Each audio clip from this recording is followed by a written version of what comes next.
And he said also unto his disciples, There was a certain rich man which had a steward, and the same was accused unto him that he had wasted his goods.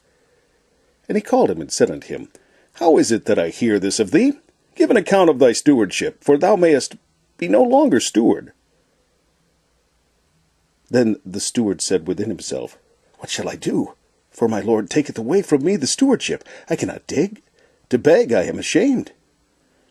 I am resolved what to do, that when I am put out of the stewardship, they may receive me into their houses.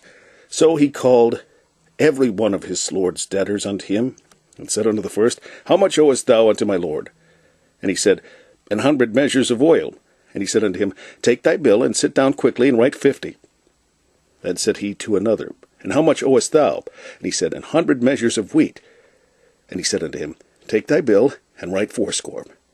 And the Lord commanded the unjust steward, because he had done wisely, for the children of this world are in their generation wiser than the children of light.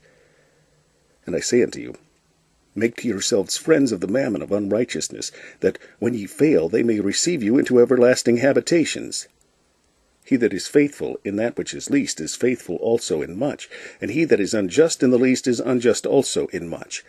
If therefore ye have not been faithful in the unrighteous mammon, who will commit to your trust the true riches? And if ye have not been faithful in that which is another man's, who shall give you that which is your own? No servant can serve 2 masters, for either he will hate the one and love the other, or else he will hold to the one and despise the other. Ye cannot serve God and mammon. And the Pharisees also, who were covetous, heard all these things, and they derided him. And he said unto them, Ye are they which justify yourselves before men, but God knoweth your hearts. For that which is highly esteemed among men is abomination in the sight of God.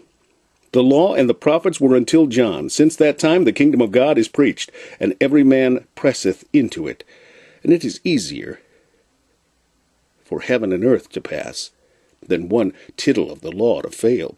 Whosoever putteth away his wife, and marrieth another, committeth adultery.